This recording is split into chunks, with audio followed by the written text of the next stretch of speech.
Going across to the other development coming in from the world of cricket, even as Pakistan has stormed into the Champions Trophy finals, Pakistan, there is an admission where it perhaps has been accused of fixing matches. There is, even as they were busy celebrating, Pakistan former opener Amir Sohail indirectly alleging that the other team deliberately threw matches in Pakistan's favour in the ongoing Champions Trophy. Cannot say how Pakistan won the game. That's what Pakistan former opener Amir Sohail, who has in the past even made tried to needle India by saying, if you cannot play bilaterals, why do you play with us on multilateral formats? Either play with us in all formats of the game or don't play with us at all. This is former Pak captain making a very, very stunning claim. We are given to understand that he was speaking while he was live on TV. Amir Sohail slamming Sarfaraz Ahmed for overblown praises for the team for beating England, while insinuating that external forces were responsible for Pakistan. Take your pass. Take your pass.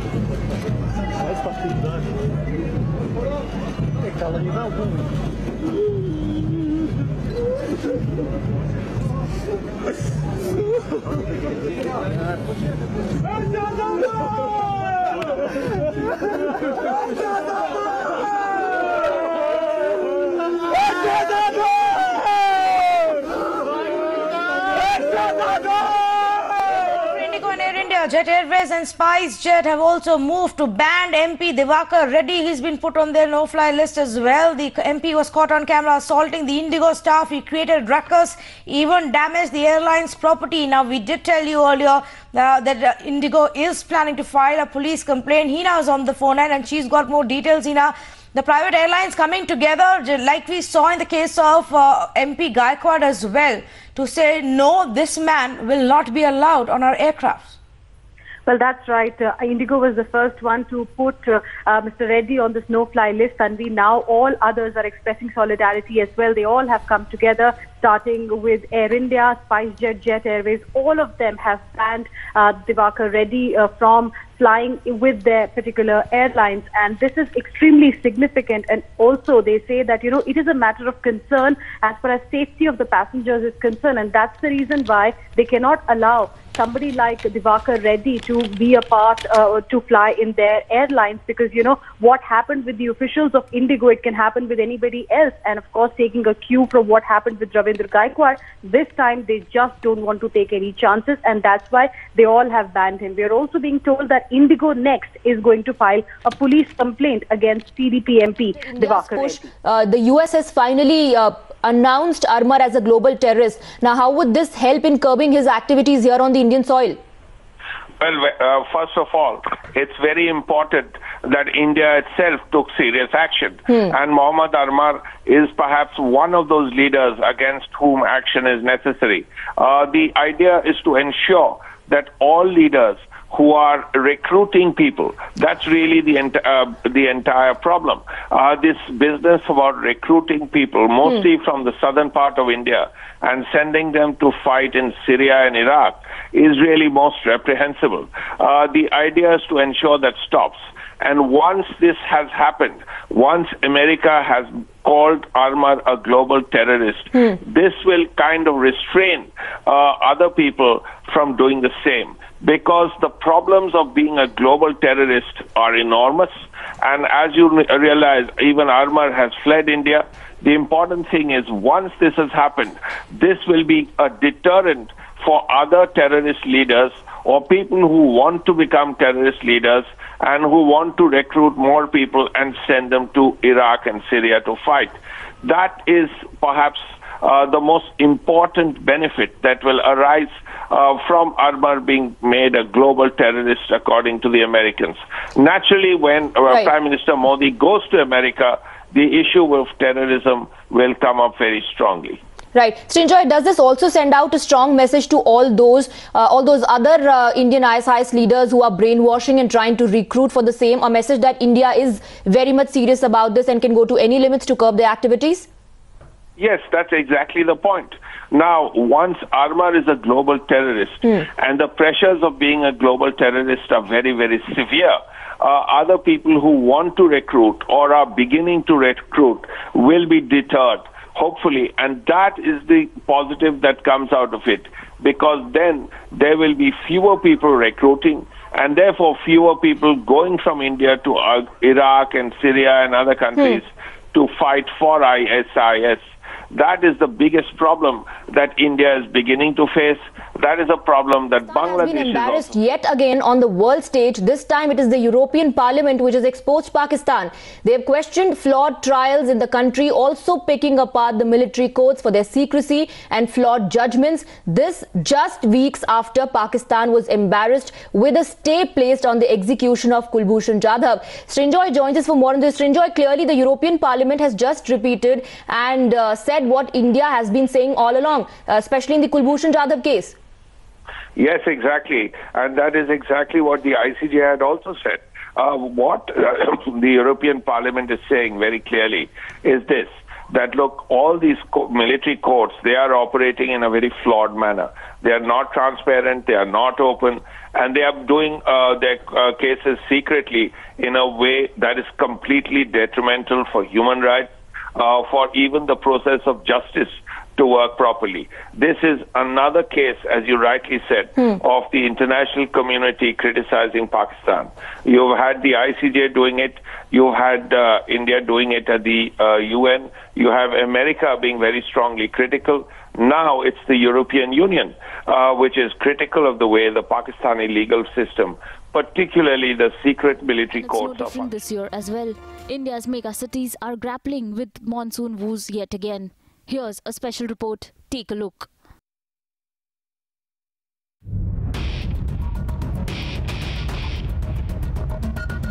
Mega cities once again brought to its knees by the monsoons.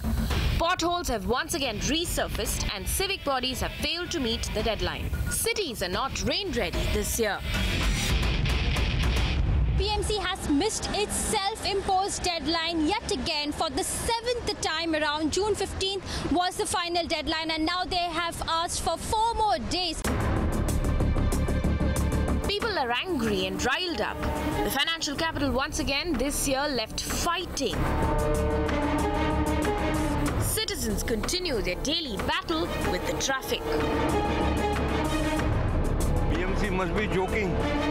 There is no planning in BMC. Year after year, they keep claiming that, they are ready for the monsoon. And, only the last, say, couple of days, with the little rain that we have seen the kind of flooding. We noticed that, potholes are as it is, drainage lines are clogged. The story of the national capital is no different. Roads have been dug up and the city is far from getting rain ready. Despite assurances from all agencies and the PWD of the Delhi government, drains are yet to be desilted and roads are yet to be repaired in the national capital. Traffic तो वैसे ही बढ़ जाता है, पर जब rainy season होता है तो और ट्रैफिक फंस जाता है, कभी गड्ढे वड्ढे हो जाते हैं. बहुत प्रॉब्लम होते हैं, जाम होते हैं, उसके बाद पूरा पानी होता है. हम लोग जूते होते हैं तो जूते उतार के कपड़े उतार के फिर आना होता है. Traffic jams is one of the worst nightmare for any commuters. They said that the situation right now is really bad, and God alone knows what will be the situation if it starts raining. While North India is clearly grappling with monsoon woes, down south traffic has turned into a nightmare. Bengaluru, known for a chock-a-block traffic, lives up to its infamous reputation once again. Citizens blame lack of planning and infrastructure. There are about more than 600 stormwater drains which runs across 832 kilometers here in the city. However, clearly the BBMP has still not got onto ground zero to in fact desil these stormwater drains. A lot of potholes are not done, especially if you go to residential area. If you see, they have not even touched the drains. As per the thing, BBMP, they should have, every ward should have a desilting tank. Cities continue to grapple.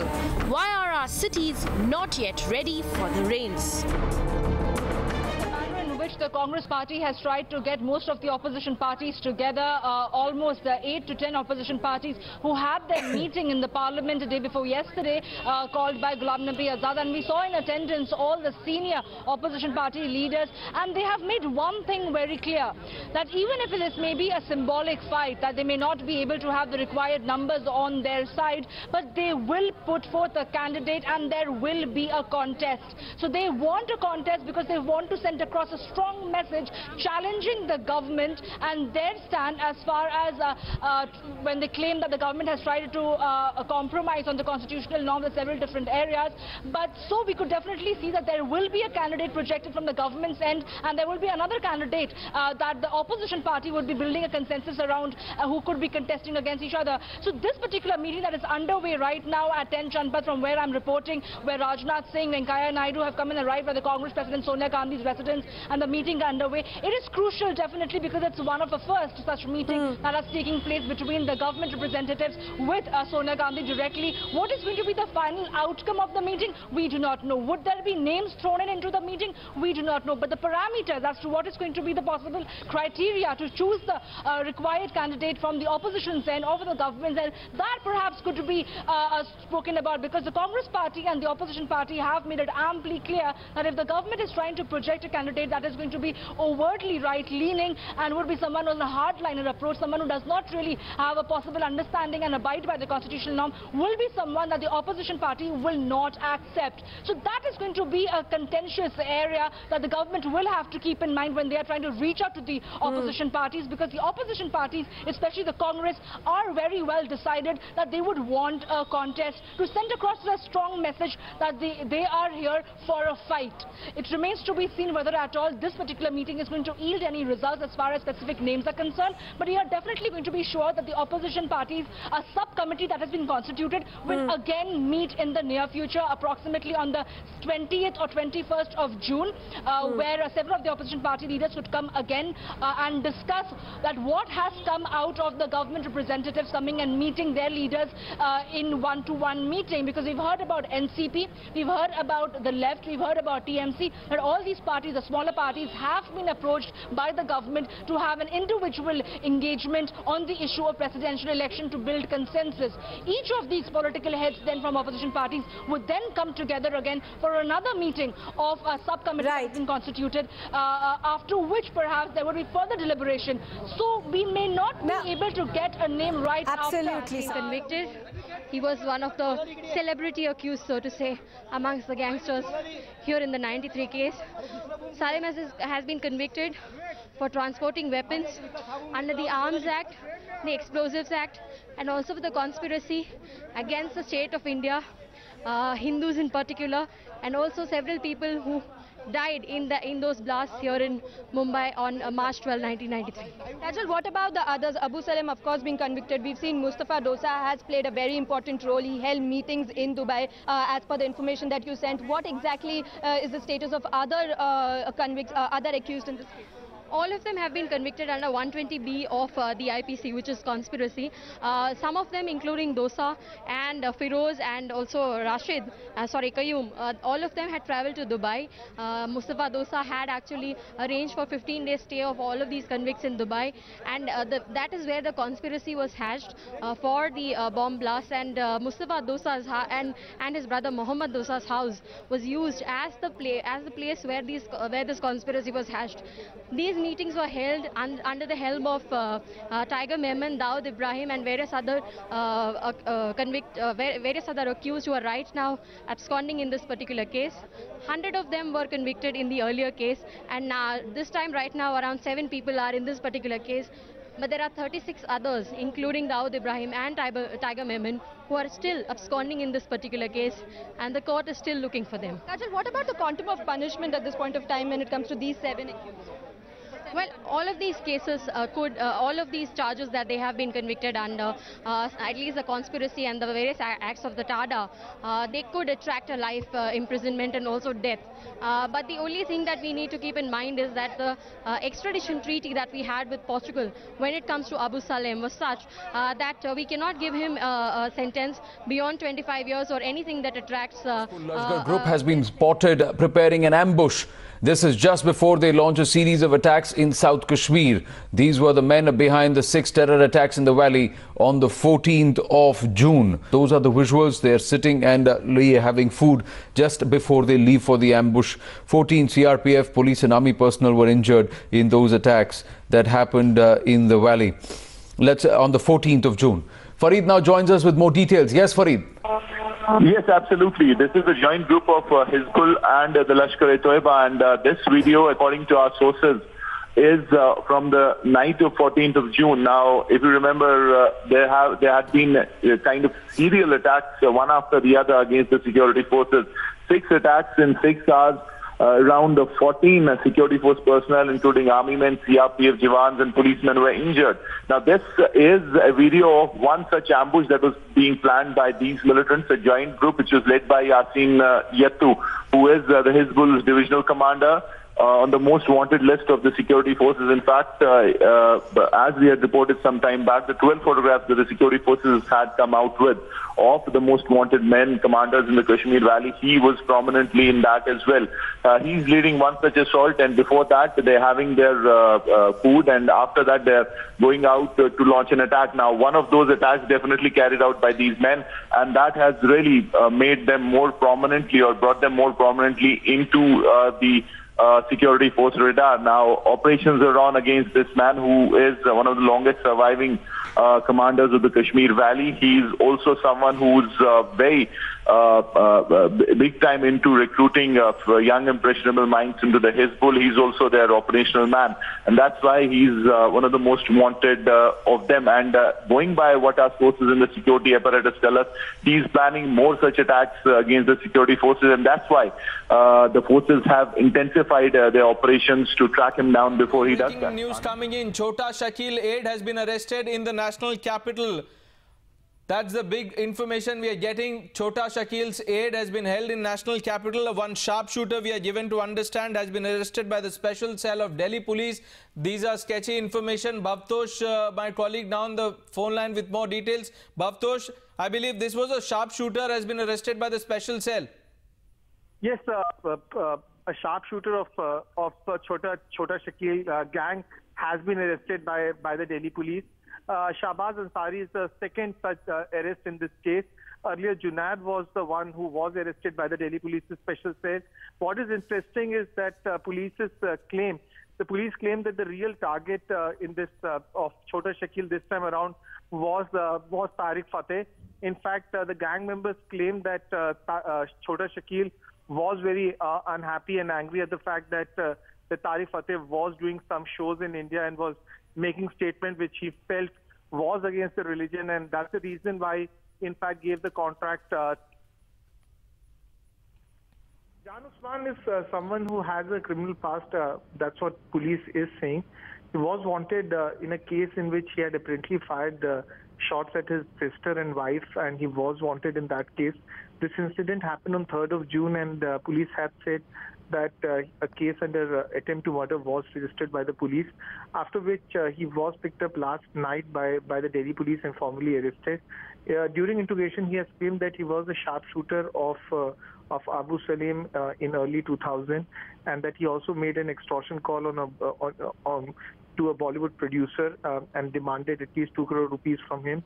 He was arrested in 2015 in a case of fake Indian currency racket, and then was sent to prison for 8 months. After being released from the prison, he again went into criminal activities, and around 15 days back, he fired shots at his wife and sister because he had some dispute with them, and following which a case of attempt to murder was registered by the police.